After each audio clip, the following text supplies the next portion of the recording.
The following podcast contains material originally broadcast in the 1940s and reflects the cultural attitudes and language of its time, which may be considered offensive and inappropriate by today's standards. We acknowledge that the language used in this episode may cause discomfort to some listeners. This episode is presented for historical context, and we encourage critical reflection on the evolution of media and the importance of inclusivity and respect in modern storytelling. Listener discretion is advised. The following is transcribed. Welcome to Condensed Bat-Supe! Now with 66% fewer superheroes than our regular podcast, which makes Condensed Bat-Supe even less nutritious, but still just as delicious. We're featuring episodes of the adventures of Superman without the caped crusaders. Tie on your capes for lots of baseball, plenty of infighting, and spiteful scapegoating galore. In this edition of Condensed Bat-Supe, we begin one of the most famous and consequential Superman stories of all time with Chapter 1 of The Clan of the Fiery Cross, as originally broadcast on June 10th, 1946.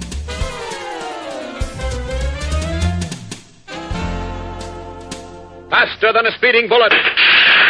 More powerful than a locomotive. Able to leap tall buildings at a single bound. Look, up in the sky. It's a bird. It's a plane. It's Superman. Kellogg's Pep. P-E-P, Pep. Kellogg's Pep, the Sunshine Cereal, presents The Adventures of Superman.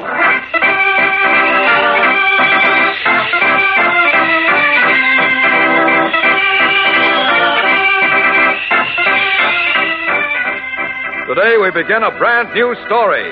A story of baseball and the discovery of a menace that will lead Superman and his friends through many dangerous adventures.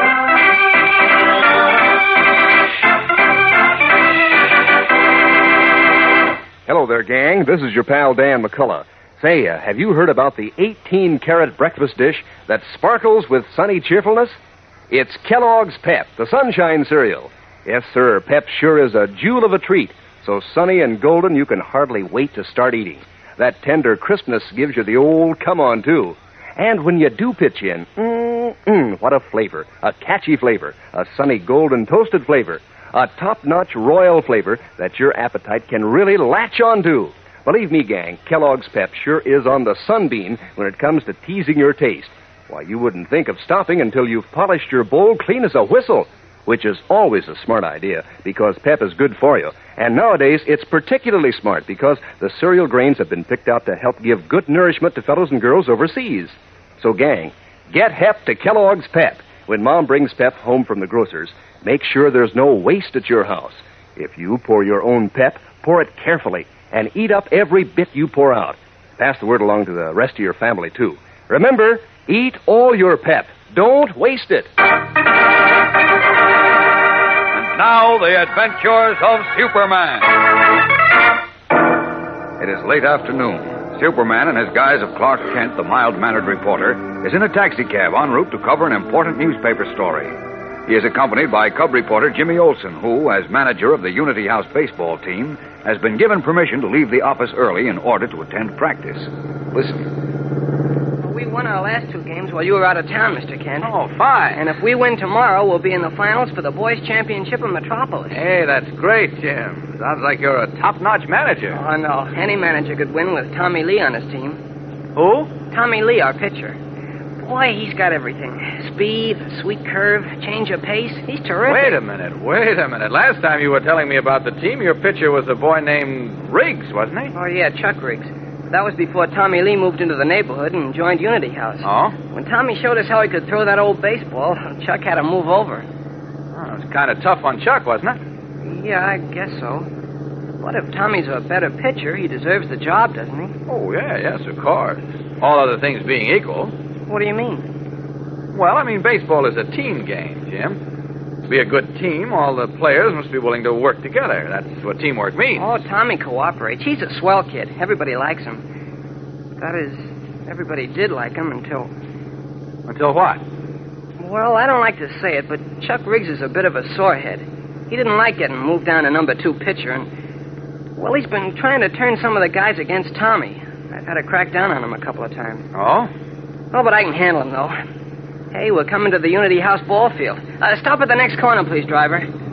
You're coming to the game tomorrow, aren't you, Mr. Kent? You bet. I'll be there with bells on. Swell. Well, here's where I leave you. Thanks for the ride. Oh, you're welcome, Jim. Good luck.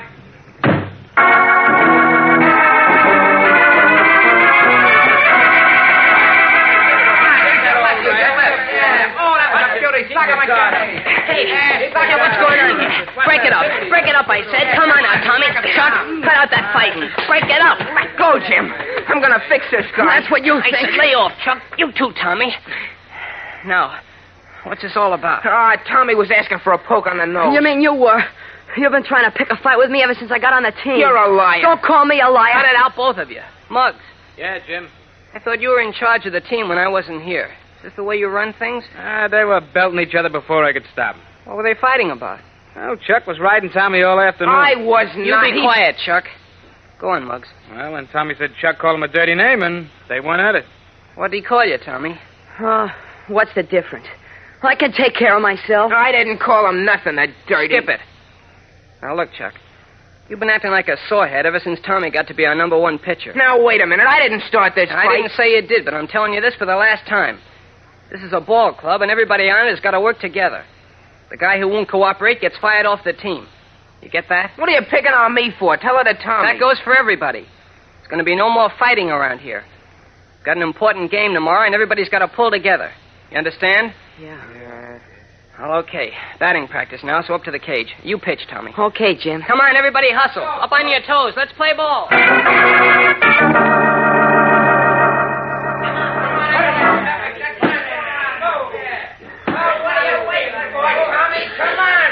Not till you move back from the plate, Chuck. What do you mean, move back? I'm in the pitcher's box. You're leaning halfway over the plate. I might hit you with a close one. You're putting it the side of a barn. Go on, pitch. Okay, he's asking for it, Tommy boy. Dust him off. No, I might hit him, Muggs. Move back, Chuck. Go on. I'm standing right here where I'm supposed to. Why don't you admit you're just afraid I'll knock the ball over the fence and make you look bad, you yellow punk? Why, you... Hold it, Tommy. Didn't you hear me say there wasn't going to be any more fighting? Yeah. I'm sorry, Jim. But look how he's crowding the plate. I don't want to hit him. Get back, Chuck. You get hit at your own fault. Go ahead and pitch, Tommy. Okay, you're the boss, Jim. Come on, quit stalling and pitch. Yeah, come on. Hey, boy. Here she comes. Look out, Chuck. Attaboy, Tommy boy. Missed that one by a mile. I was off balance. I won't miss the next one. Go on. Let's show him, Tommy boy. Nice curve, Tommy. Look, will you please get back from the plate, Chuck? No, I won't. Pitch, you yellow banana. Cut that out, Chuck. Go ahead, Tommy. Okay. Come on, let's have it. Pitch right to me, Tommy boy. Right down the old eye. This guy can't hit a balloon. Here he comes. Look out, Chuck. Oh, gosh. I beamed him. He didn't step back. He dropped like a log. Come on. We'll return in a moment for the exciting climax of today's episode. So stand by. You know, gang, Monday is a red letter day on the Superman show because that's when we bring out a brand new Pep Dish of the Week, a tricky new way to dress up your breakfast dish of Kellogg's Pep. So, are you ready for the big announcement? Well, here goes. This week's Pep Dish of the Week is a strawberry doubleheader. That sounds good, huh? Yeah, it's a honey. Listen, pour half your serving of Kellogg's Pep, the Sunshine cereal, in the bottom of your bowl. Then pour on a layer of crushed, fresh strawberries. Add the rest of your Pep and put on a double topper of a few big ripe berries that you've saved out. Then milk and sugar, and that's a strawberry doubleheader. Sure makes a hit with your morning appetite. Kellogg's Pep does things for fruit, you know. It's crisp and it's crunchy and tender and loaded with its own full, sparkling sunshine flavor. Why, Pep is such a smooth dish, you're busy spooning it up until you've finished off every last delicate flake. And that's the hep thing to do, especially nowadays when the cereal grains are being sent to fellows and girls overseas. Keep that in mind when Mom brings Kellogg's Pep home from the grocer's. Pour your Pep carefully and polish off all you pour out. That's important, gang. Eat all your Pep. Don't waste it. A few minutes ago, Chuck Riggs, deposed pitcher on the Unity House baseball team, was beaned by Tommy Lee while deliberately crowding a plate in batting practice. Jimmy Olsen, Tommy, and Muggs revived the boy with water. Now, in the locker room, Chuck is tying his street shoes as Jimmy, Tommy, and Muggs stand by. How does your head feel, Chuck? Okay, I guess. You're lucky I wasn't killed leaning halfway over the plate like a dope. I wasn't leaning over the plate. Yeah, Yes, you was, were. too. I was not. Tommy beaned me on purpose. He didn't, and you know it. Of course he knows it. He's just talking like a sawhead. Okay, you guys can stand up for that punk if you want. But wait till you see what happens. What do you mean? What's gonna happen? You'll find out.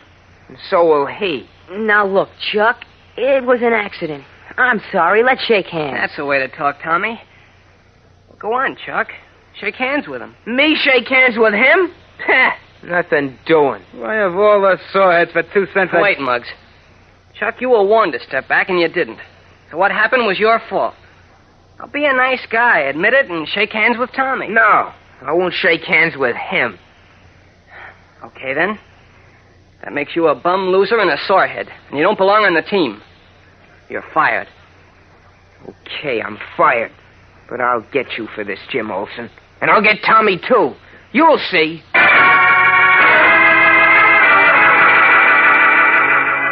Furious, Chuck Riggs stalks from the locker room, mounts his bicycle, and rides home.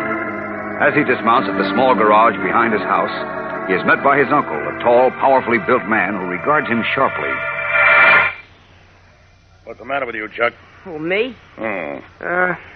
Nothing, Uncle Matt. Nothing, And what's that big lump doing on your forehead? Were you fighting? No, sir. Don't lie to me, Chuck. I'm not lying. A kid beaned me with a baseball. Beaned you? Who did it?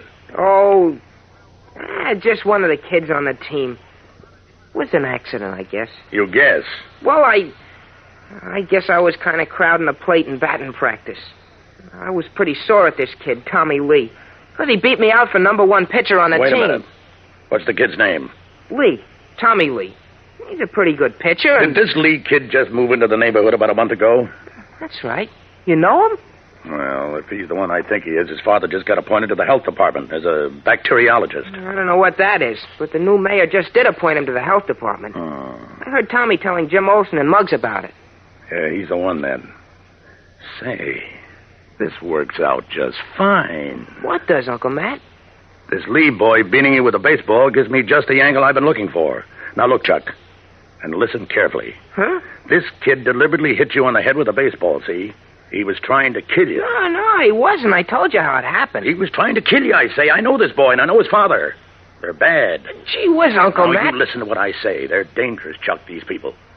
Unless we do something about this now, they'll go even further than beating you just the next time. Gosh, why? Tommy already got my position on the team. He don't want Now, nothing you else. listen to me, Chuck, and remember what I have to say. When Tommy Lee beamed you today, it wasn't any accident. He did it on purpose, do you understand? Well, gee, I didn't think so, but maybe... He did it on purpose, I tell you. He was afraid you'd win back your position on the team, so he wanted to get you out of the way. Now, you remember that. Okay, Uncle Matt. Yes, now one other thing. There's Jim Olsen you mentioned. Didn't you tell me he was the manager of the Unity House team? Uh-huh. Yeah. He made you second-string pitcher and then stood up for Tommy Lee against you. Yeah, he's been on Tommy's side ever since he came out for the team. Okay. We'll take care of him, too. Take care of him? What do you mean, Uncle Now, Matt? don't ask questions, Chuck. Go in and eat your supper. And you and I are going someplace. Yeah? Where? To a place where no boy has ever been before. A meeting of real Americans who know how to take care of these Tommy Lees and others like them. Now, go ahead and eat your supper. And look, don't say anything to your mother, because this is going to be a secret meeting. Now, hurry. We've got important work to do tonight. Strangely uneasy, Chuck Riggs looks up at the tall, powerful figure of his uncle, whose eyes blaze with an evil fire the boy has never noticed in them before. What is the secret meeting to which Matt Riggs is taking the boy? What is behind his insistence that Tommy Lee had purposely beamed Chuck? Evil, subversive forces are set to work against Jim Olsen and Tommy Lee tomorrow. So don't miss the next episode in our thrilling new story, fellows and girls. Tune in tomorrow, same time, same station. And remember, for breakfast, it's Kellogg's Pep. For excitement, the adventures of Superman.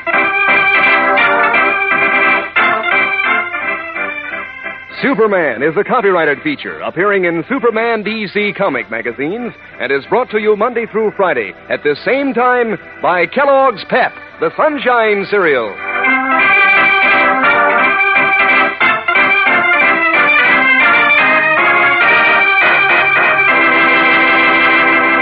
Say, your dog's as good as any champ, isn't he? So see that he gets Kellogg's Grow Pup dog food like lots of champion dogs do. Mix Grow Pup in with his table scraps of meat and fat, and it'll give him lots of muscle, help keep him husky and strong. He can take his pick of 3 different kinds of Grow Pup, too. There's Grow Pup Ribbon, Grow Pup Meal, and Grow Pup Pellets. They're all just full of wonderful, meaty flavor. Ask your mother to get Grow Pup today. It's good for champs, good for your dog, too. Remember, that's Kellogg's Grow Pup, and be sure to be with us tomorrow for the thrilling adventures of Superman. This is the Mutual Broadcasting System. And now, faster than a speeding bullet, Condensed Bat-Supe proudly presents Chapter 2 of The Clan of the Fiery Cross, which was originally broadcast on June 11th, 1946. Faster than a speeding bullet, more powerful than a locomotive, able to leap tall buildings at a single bound. Look, up in the sky. It's a bird. It's a plane. It's Superman. Kellogg's Pep. P-E-P, Pep. Kellogg's Pep, the Sunshine Cereal, presents The Adventures of Superman.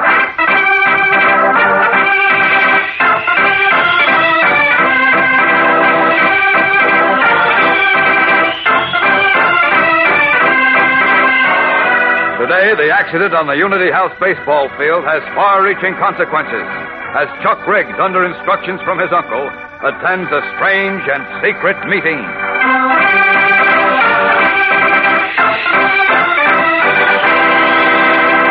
Hello there, gang. This is your pal Dan McCullough.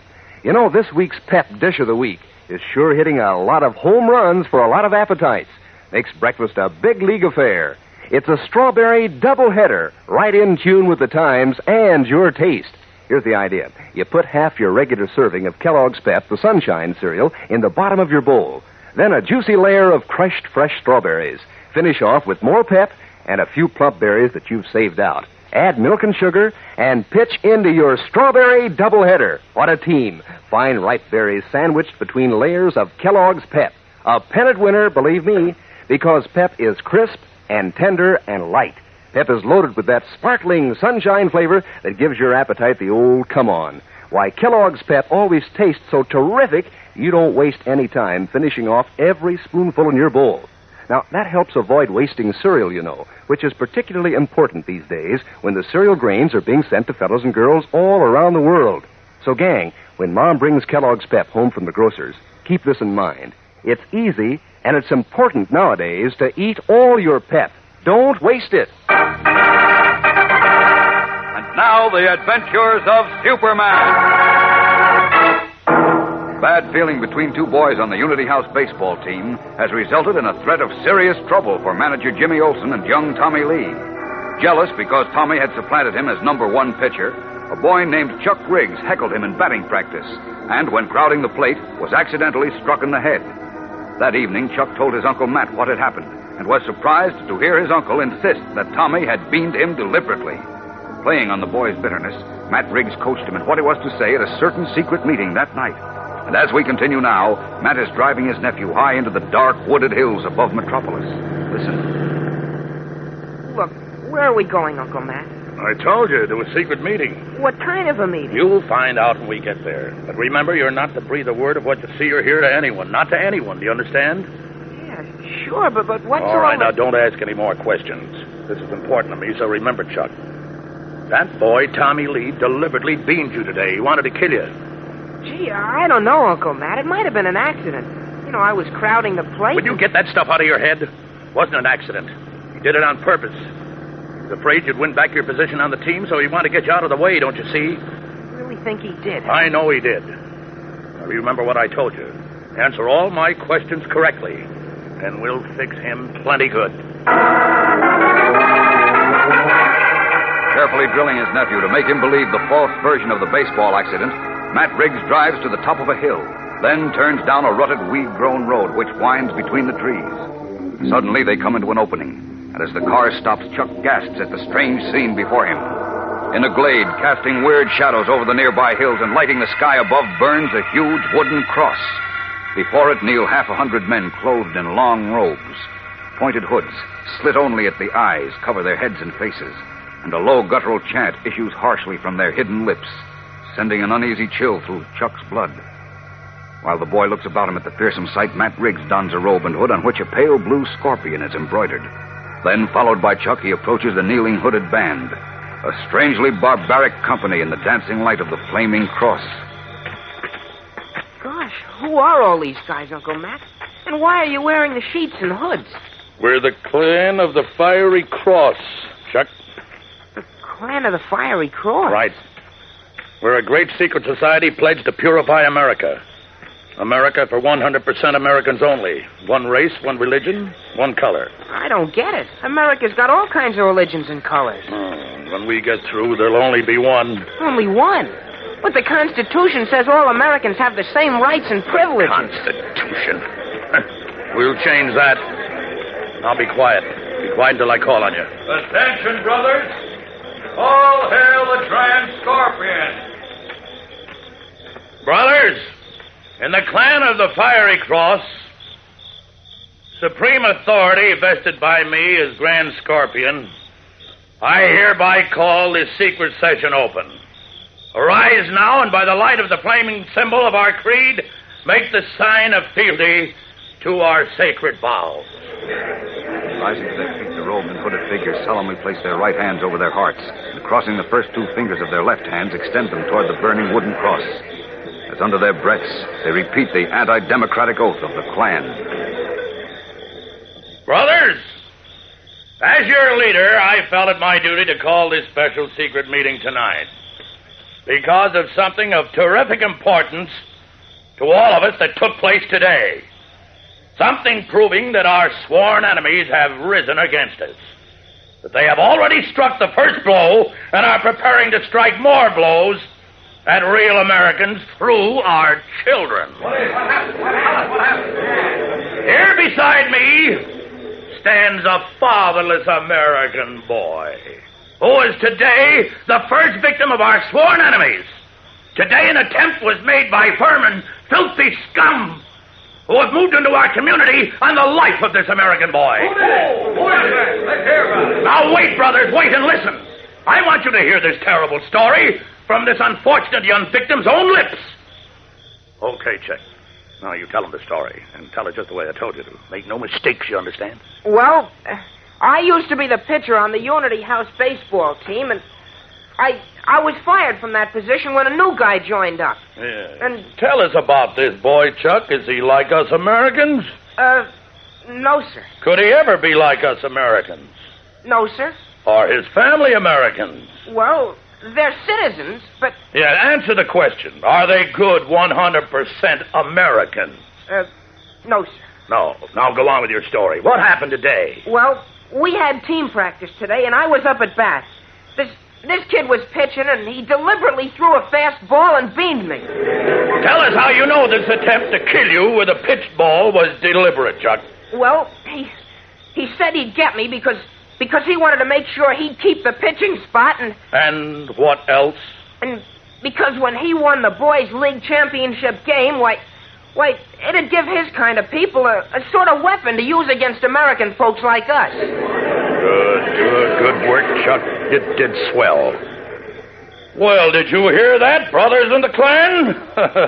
That young whelp who is not a true American, who can never be a true American, tried to kill this fatherless American boy. And why?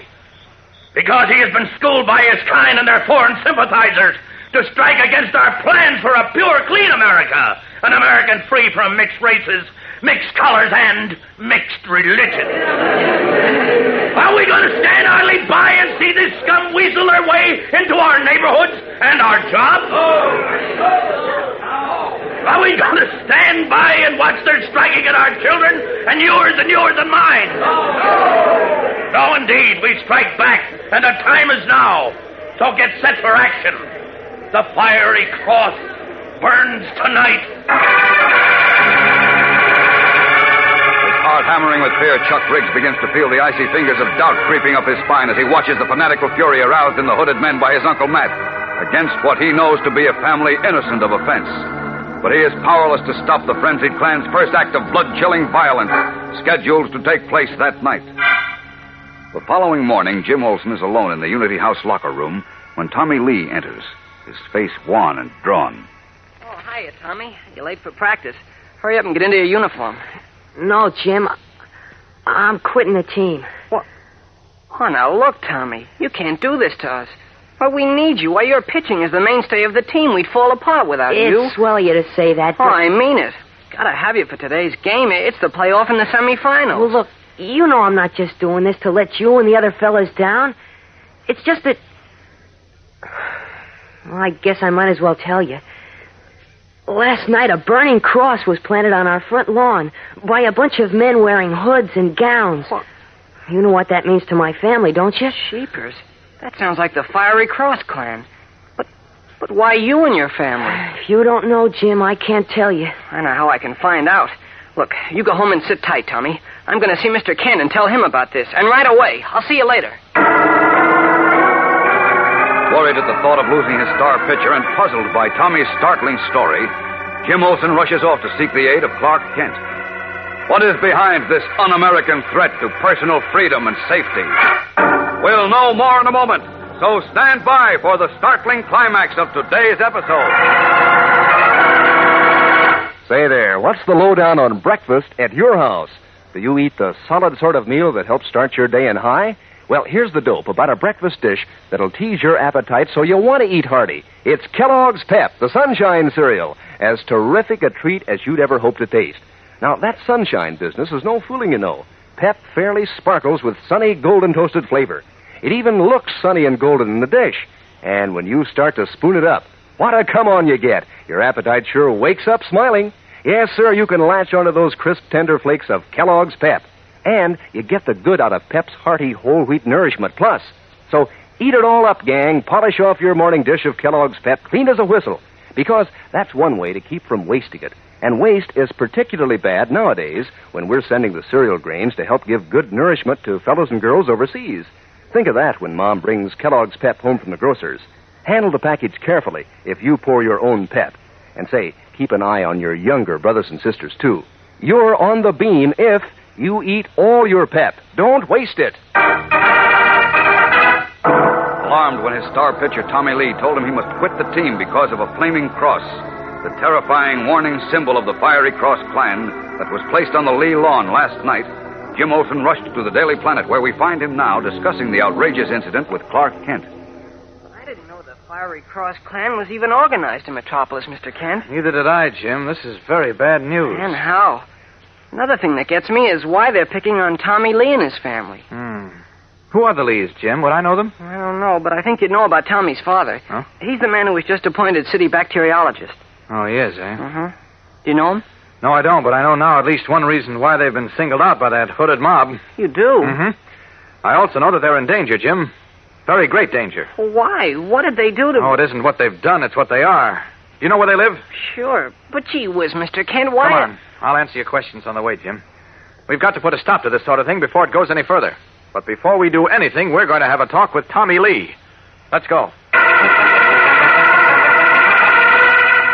Unaware that he, too, has been marked for the future vengeance of the hooded band by its leader, Matt Riggs, Jim Olsen hurries out after Clark Kent, still puzzled by the reason for the un-American attack on Tommy Lee's family.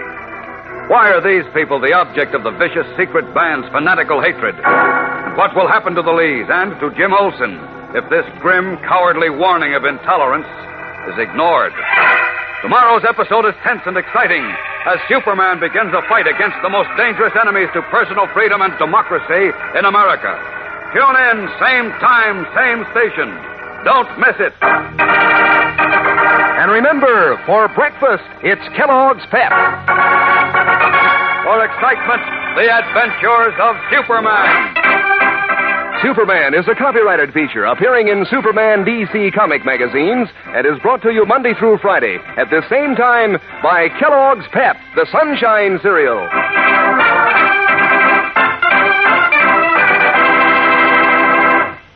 Say, kids, if you're training your dog, try rewarding him for good behavior with Kellogg's Grow Pup. There's the dog food that makes a hit with dogs right from the word go. Gives them swell, meaty flavor, and gives them 3 different kinds to pick from. Grow Pup Ribbon, Grow Pup Meal, and Grow Pup Pellets. All full of what it takes to help keep a dog right on the beam, to help build strong bones and teeth and muscles. That's why lots of champs feed on Grow Pup. So ask Mother to get Kellogg's Grow Pup for your dog today. And be sure to be with us tomorrow for the thrilling adventures of Superman. This is the Mutual Broadcasting System. It's time for a Condensed Bat-Supe extra helping, because heroes are never Nazis. In this extra helping, Special Agent Jim Taylor finds himself on the trail of a cadre of Nazi saboteurs in an intriguing episode of This Is Your FBI, originally broadcast on March 30th, 1951. The Equitable Life Assurance Society presents This Is Your FBI.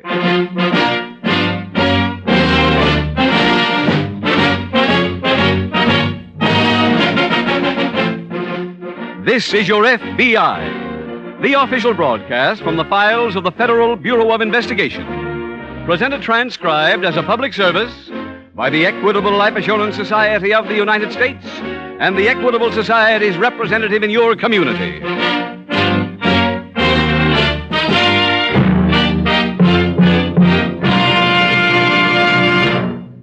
A shrewd psychologist who has had contacts with numerous leaders of American business once remarked, "Success and self-confidence go hand in hand.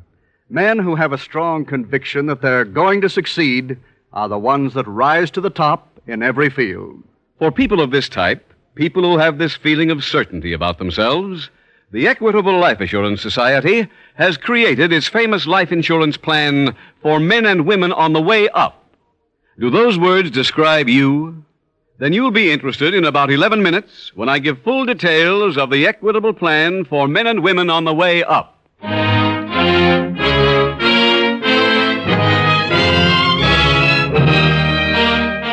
Tonight, the subject of our FBI file, espionage. Its title, The Saboteurs.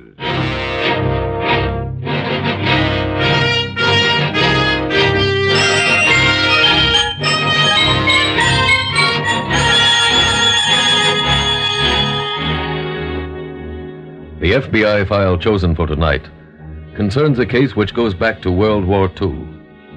By presidential order 2 years before Pearl Harbor, the Federal Bureau of Investigation was named the official clearinghouse for all reports of suspected sabotage and espionage. In one single day during the conflict, over 2,500 such reports were received. Each one of them had to be checked separately. Tonight's case will serve to remind you that special agents of the FBI have now had vast experience combating all the tricks and stratagems of spies, traitors, and saboteurs.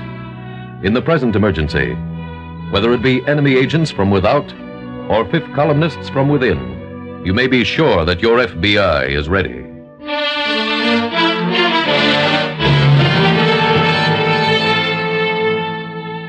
Tonight's file opens just off the Atlantic coast late one night during the war.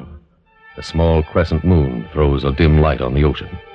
Just enough so 4 men in a small rubber boat can see where they're going. Enough light, too, so those not rowing can wave farewell to the U-boat they have just left. Admiral Dönitz has carried out his assignment. He has brought 4 saboteurs to this country. The rest is up to them. Now the rubber boat reaches the shore. 4 men jump out, and sailors from the U-boat return to the submarine. On the beach, the men take shovels and dig. In a few minutes, enough of a hole has been made. The equipment the saboteurs have brought is buried. That job finished, the leader of the group gathers them together and says, "Also los, Leute. Ihr habt eure Instruktionen. Führt sie aus." Those words began the careers of 4 Nazi saboteurs in the United States, and the biggest manhunt in the history of your FBI.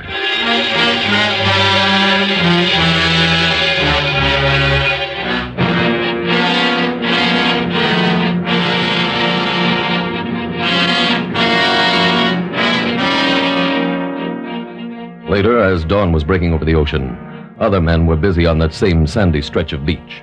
Coast Guardsmen, local defense authorities, police, and FBI personnel. As Special Agent Jim Taylor made his way toward a group of busy men, he met Agent Paul Austin. Hello, Paul. Oh, hi, Jim. You on this thing, too? Yeah, the office told me to check with you. What's up? Some Nazis have made a landing. Oh, when? Around midnight. What's everybody huddled over there for? We uncovered the cache where they buried their equipment. Oh.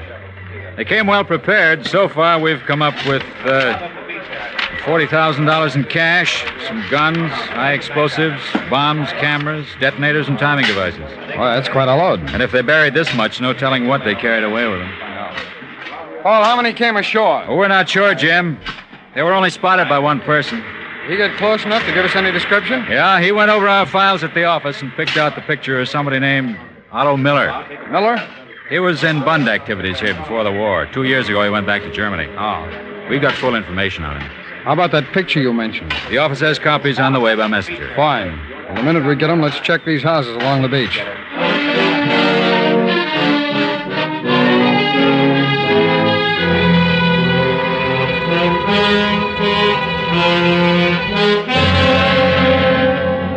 The following afternoon at the nearby FBI field office, Agent in Charge Walker is at his desk when... You send for me, Mr. Walker? Yes, come in, Taylor. Thank you. Still nothing to report on the saboteurs, sir.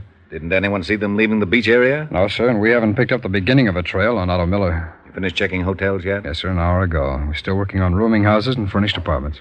Among the things we found buried on the beach was a handkerchief. I sent for you because the lab just sent through a report on it. Oh? These names and addresses showed up when the handkerchief was put under ultraviolet.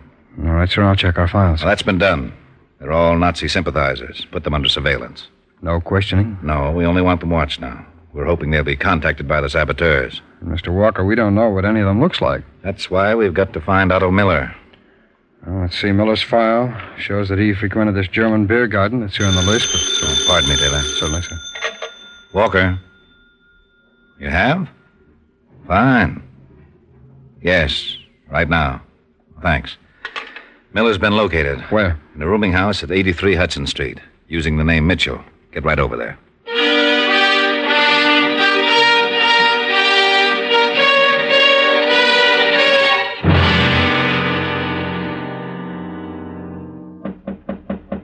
Come in. Oh, I thought it was... Mr. Miller? I'm afraid you've made a mistake. My name is Mitchell.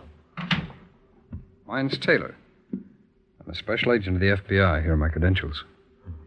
What can I do for you? You could give me some information. Anything I can do, I'll do. Fine. I'd like to learn something of your activities. Such as? Where you were before you moved here? I lived in the country for 2 years. You see, I've been sick. Now I'm well, and I've come back to find work. No? You know, for someone who's been sick, you don't take very good care of yourself. What do you mean? Going for midnight walks along the beach after that storm we had here yesterday. I don't know what you're talking about. Your picture was identified as having been at Crest Harbor last night. You're mistaken, sir. We found the equipment you buried. Now, why not just tell us the story? I repeat, you're mistaken, sir. You just sent a suit out to be cleaned? Yes, that's right. Well, I took the liberty of examining it. There was sand in the cuffs. That's not possible. It's a new suit. I bought it yesterday. Oh, where? In a store on Broadway. Look, do you think I'm a Nazi? I think you came ashore last night from a U-boat. But I just mentioned a big storm here yesterday. You didn't contradict me. There was no storm. You say you haven't been near the beach, but I find sand in your pants cuffs. You also told me you bought the suit yesterday. I did? Well, that's impossible. As a wartime measure, they don't make pants with cuffs anymore. Now, let's go back and start over, Miller, and this time I want the names of the men who landed with you.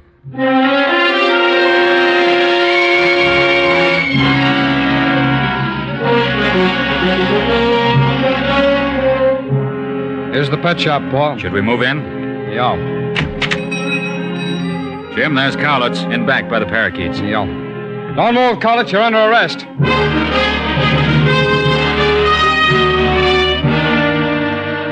Mannheim's not showing today, Jim. Well, stay here, will you? I'll go call the office. Maybe they picked up Galitzin at the beer hall. Okay, I'll check it. Wait a minute. There he is. Yeah, I see him.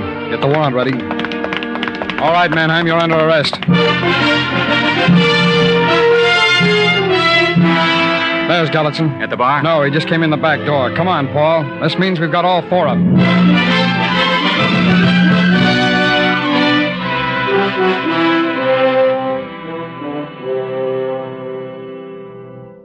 Have a chair, Taylor. Thank you, sir.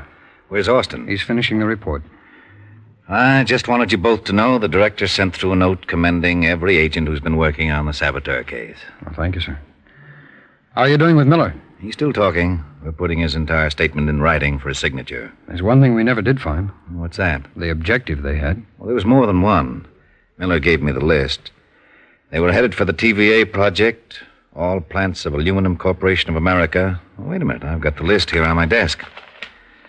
The Cryolite plant at Philadelphia, the Chesapeake and Ohio Railroad, the Pennsylvania Railroad Depot at Newark, the Hellgate Bridge, the Ohio River locks between Cincinnati and St. Louis, and the horseshoe curve of the Pennsylvania Railroad at Altoona. That's quite a schedule. If they had any spare time, they were also to place time bombs in railroad lockers and crowded department stores. Just to keep in practice? Yes. What were you taking off when this broke? The auto ring case, sir. Austin, too? That's right, sir. All right. When the report on this one's finished, you can both go back to work and... Pardon me, Taylor. Sure. Walker. That's right. He did? Have you asked him where? I see. Yes, I'll be here. Right. Never mind the auto ring, Taylor. You're still on saboteurs. Another case break? The same one. But we caught all four, sir. Otto Miller just talked again. There's another U-boat on the way.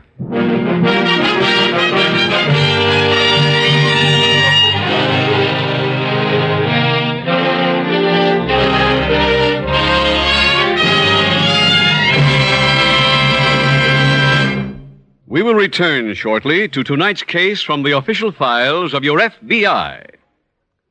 Now, for a moment, let's consider an entirely different type of case. The case of Jimmy Blake, a young man with a lot of dreams that are coming true one by one.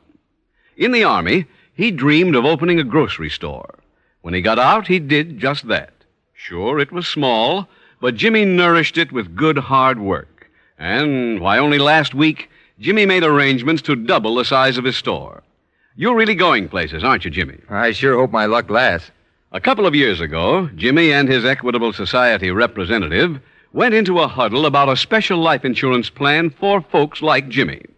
It's known as the Equitable Plan for Men and Women on the Way Up, and it's made to order for people of all ages who have that hunger to keep on bettering themselves, who aren't satisfied standing still. This plan is different from most insurance plans. It's flexible. It grows as you grow. It keeps pace with your increased earnings. It's geared not only for today, but for all of your successful tomorrows. Right, Jimmy? Sure is.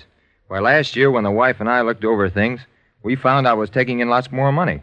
And we agreed to take advantage of that handy option in my Equitable plan and step up to a higher insurance bracket. And there's another big advantage to this Equitable Plan. While you're waiting for your salary to go up, the cost of this plan can be kept exceptionally low. Yet your family gets the life insurance protection you need. That was mighty important to me when I was earning less. With this plan, I didn't have to make sacrifices to have enough insurance. A lot of you people out there and Jimmy have one big thing in common. You not only want to get ahead, but you expect to get ahead. So ask your Equitable Society representative for full details of the Equitable Plan for Men and Women on the Way Up.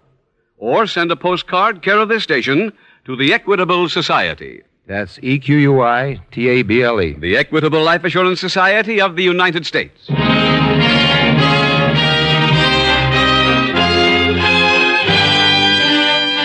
And now back to the FBI file, The Saboteurs.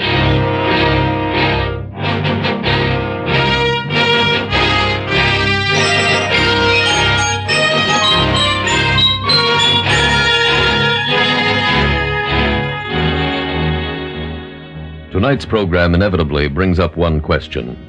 If this nation should again become engaged in all-out war, are we now better prepared to cope with spies and saboteurs? The answer is yes. Industrial plants have not forgotten how to apply the protective measures they learned in World War II. And throughout the past 5 years of uneasy peace, your FBI has never for one moment let down its guard. has never ceased to take every possible precaution against the enemy within our gates. In today's emergency, the men of your FBI again call on you, the people, to give your full cooperation, to help make America spy-proof and sabotage-proof.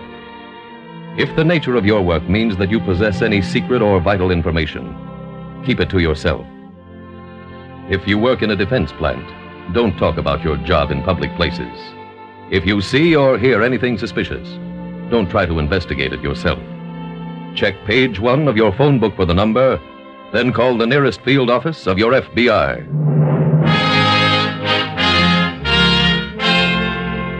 Tonight's file continues in Agent in Charge Walker's office as he and Special Agent Taylor re-interview saboteur Otto Miller. Miller, you say the other U-boat is due to land any day? They could be here already. But you don't know where they're hitting the coastline? No. How many are there in this group? 4 men. But you can only identify 3. Yes. Mr. Walker, suppose I lay out our pictures again for you? All right, Taylor. Excuse me. There you are, Miller. This one, I'm sure, is with them. Grove, they call him. We've got his name as Leopold Green, sir. And he, I know, was along. Dudley. That's Wilmar Dunklin. And Bell here. He's in our files as Herman Bergen, Mr. Walker. Oh, Miller, take a look at these group shots. See if the 4th man is there. Very well. Say, this is the man, this one. With the mustache? Yes. What name did he use? Webster. What job did he have? He was a leader like me. According to the note on back of this picture, we've got no file on the man. Is Webster's real name? I never knew. Mr. Walker? Yes? They gave Miller here the name Mitchell as an alias.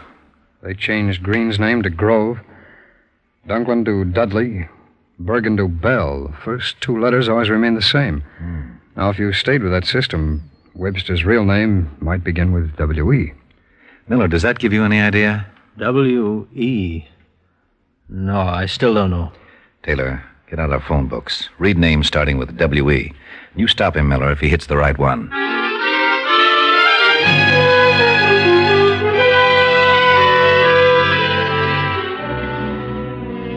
Was his name Weeks? No. Weirden? No. Weatherby? More German. Weber? No. Weil? It's no use, Mr. Let's Taylor. keep going, Miller. If it's not in this book, we'll try the next.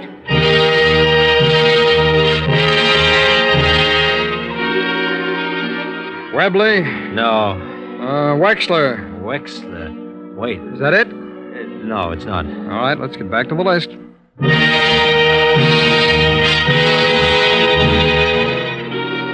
Wedberg?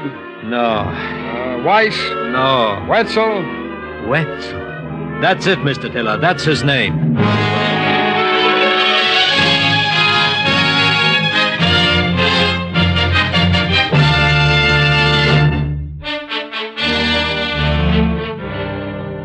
After learning the names of the new group of potential saboteurs, the entire facilities of the FBI were mobilized for the most extensive manhunt it ever conducted.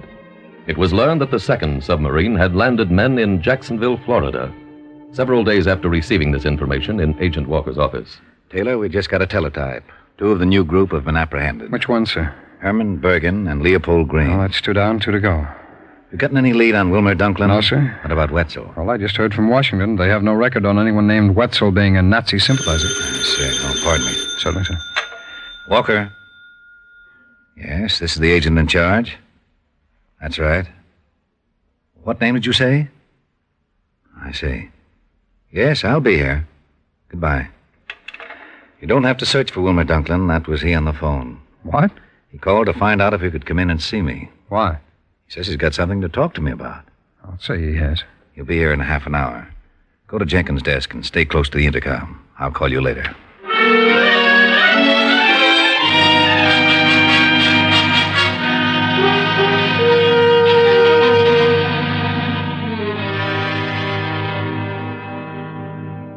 Good afternoon, Mr. Dunklin. What can I do for you? I have a matter to straighten out. All right. I returned to the city yesterday, and when I called the rooming house where I used to live, the landlady said an FBI agent had been to see me. He wanted to know why I didn't report for my draft board examination. Yes, Mr. Dunklin, we check on those things. I'm not a draft dodger. The law says you must notify the draft board of any change of address. Oh, I thought that only meant if you moved someplace in this country. Have you been away? Yes, to Mexico. Uh-huh. What made you come back? I got a letter last month from a friend who lives here. He's starting a garage. He wants me to work for him. I see. He doesn't want to give me the job, though, till he sees my card from the draft board. They said to see you before they'd give me a card. Well, what is the number of your draft board? 28. I'll notify them immediately that you contacted us. Anything else? No, that's all. Thank you, Mr. Walker. Thank you very much. Yes, Mr. Walker. Dunklin's just leaving my office, Taylor. I want you and Austin to keep him under 24-hour watch.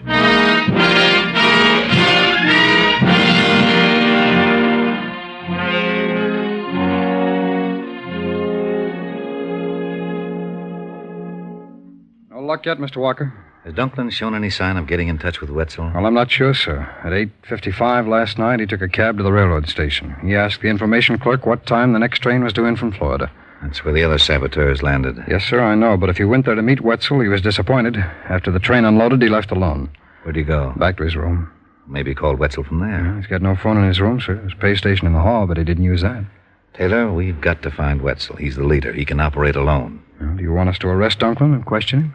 Does he suspect he's under surveillance? Well, sir, he hasn't given any indication of it. Then let him go anywhere he pleases, as long as you two are watching him.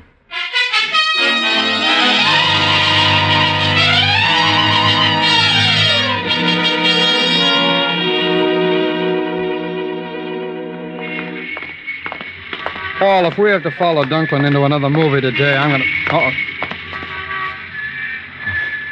Boy, I thought he was going to make a break for that bus. Yeah. Jim, do you suppose there's anything behind all this movie going? No, I doubt it. It's cutting down 48th Street. Yeah, come on, we better move up a little. He's looking at his watch an awful lot, isn't he? Sure is. You know, maybe he's got a date. There he goes into that bar. That's no Nazi hangout. You know the place? Yeah, by reputation. Shall we go in together? Sure, come on. Go ahead, Paul. All right. Dunklin's getting some change. Heading for the phone booth. There's no door on that phone booth. Yeah, I see. Look, there's a cigarette machine beside it. Let's get down there.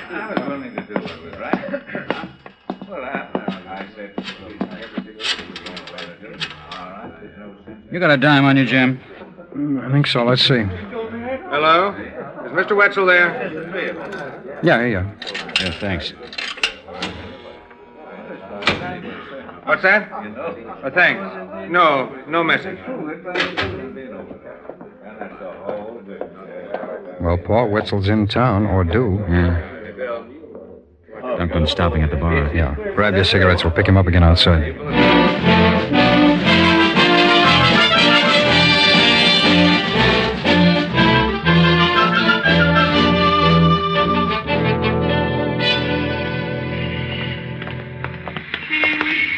Paul, how many calls has he made?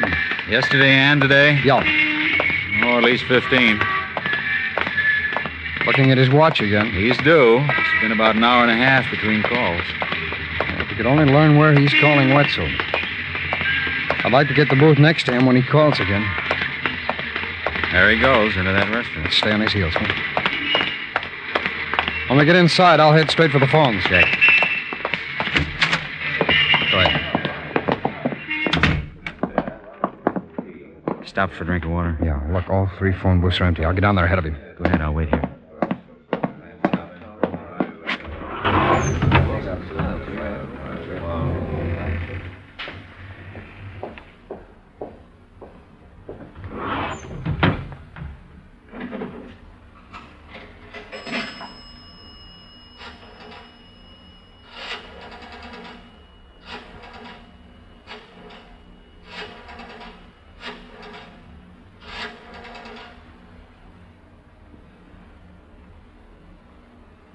Mr. Wetzel, please.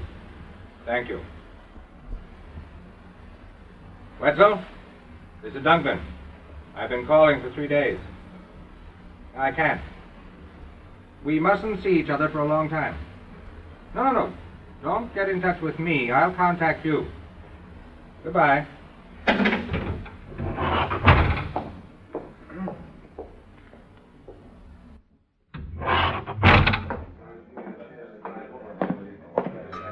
Paul.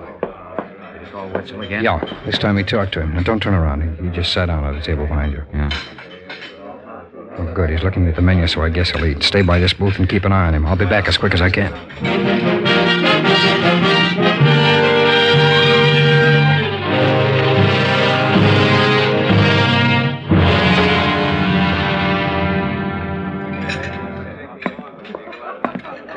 Back so soon, Jim? Yeah, I just went to the corner to call the office. Why didn't you call from here? I didn't want to take a chance on Dunklin coming back and overhearing me. Yeah. I told the SAC about his calling Wetzel at bridge 31425. How did you get the number? Counting the clicks each time he dialed. Oh, yeah, good. Where is that bridge number? The office is checking now. Let's hope it works. I will know pretty soon. Oh, I gave the office the number in this booth there. Dunklin's ordered the full dinner. He's only on the soup, so we got some time. Good. We might need it. Any new instructions on arresting him? No. I got it, Jim. Okay. Hello? Yes, it is. Oh, you have? Good. Right here in front of me. All right, thanks. That thing worked, Jim. Number turned out to be a rooming house. Wetzel's on his way to the county jail. Fine. Come on, Paul. Mr. Dunklin? Yes? But I don't know you. We know you. Here's a warrant with your name on it. You're under arrest.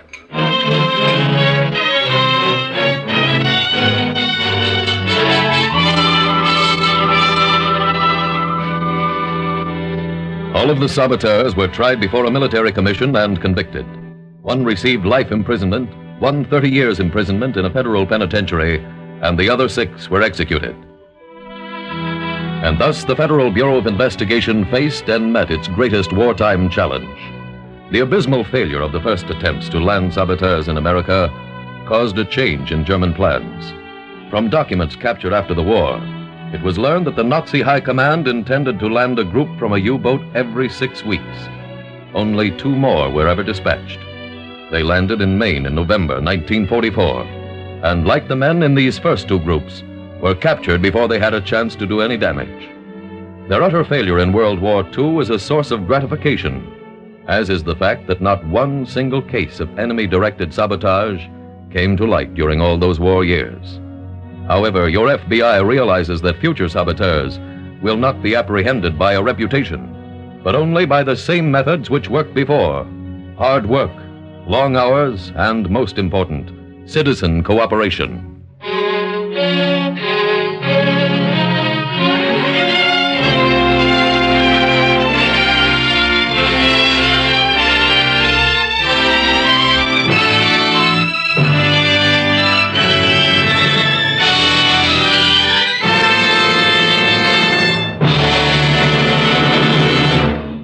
Now, back to the Equitable Society's plan for men and women on the way up.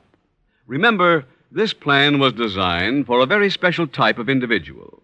For the man who knows that someday he'll be able to tell his family, "Kids, the boss gave me a promotion and a nice raise.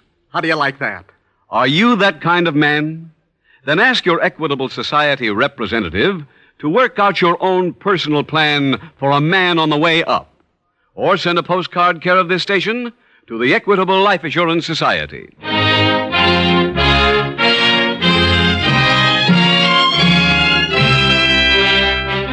Next week, we will dramatize another case from the files of the Federal Bureau of Investigation. Its subject, kidnapping. Its title, The Soybean Shakedown.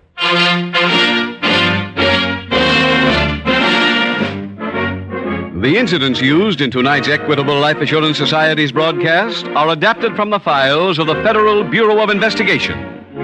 However, all names used are fictitious, and any similarity thereof to the names of places or persons, living or dead, is accidental. Tonight, the music was composed and conducted by Frederick Steiner. The author was Jerry D. Lewis. Your narrator was William Woodson, and Special Agent Taylor was played by Stacey Harris. Others in the cast were Ed Begley, Whitfield Connor, Harold Dryanforth, and Ted Osborne. This Is Your FBI is a Jerry Devine production. This is Larry Keating speaking for the Equitable Life Assurance Society of the United States and the Equitable Society's representative in your community, and inviting you to tune in again next week at this same time when the Equitable Life Assurance Society will bring you another thrilling transcribed story from the files of the Federal Bureau of Investigation, the Soybean Shakedown on This Is Your FBI. Stay tuned for the adventures of Ozzie and Harriet. There is fun for the whole family when Ozzie and Harriet come your way next. This program came to you from Hollywood. Well, that wraps up this episode of Condensed Bat-Supe, featuring the opening chapters of The Clan of the Fiery Cross from The Adventures of Superman. Thank you for listening. Be sure to tell your friends to subscribe to Bat-Supe on their favorite podcatcher. We can also be found on YouTube and Facebook. We'll see you next time for another exciting edition of Condensed Bat-Supe as we continue with the story of the Clan of the Fiery Cross and bring you another fine extra helping. Until then, up, and away!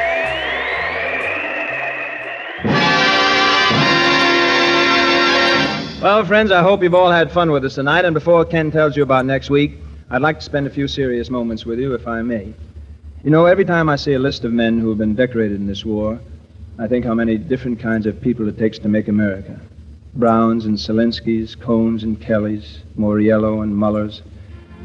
You know, they're all good American names, and I think they each have a message for us. They say we who bear these names have fought together, men of many different races and creeds, brothers in arms. And when this war is over, let all Americans continue to act as brothers. Brothers in peace. That's the purpose of Brotherhood Week, which begins tomorrow, to fight bigotry and intolerance, to promote brotherhood and justice. Those are the ideals which every one of us should support with his whole heart.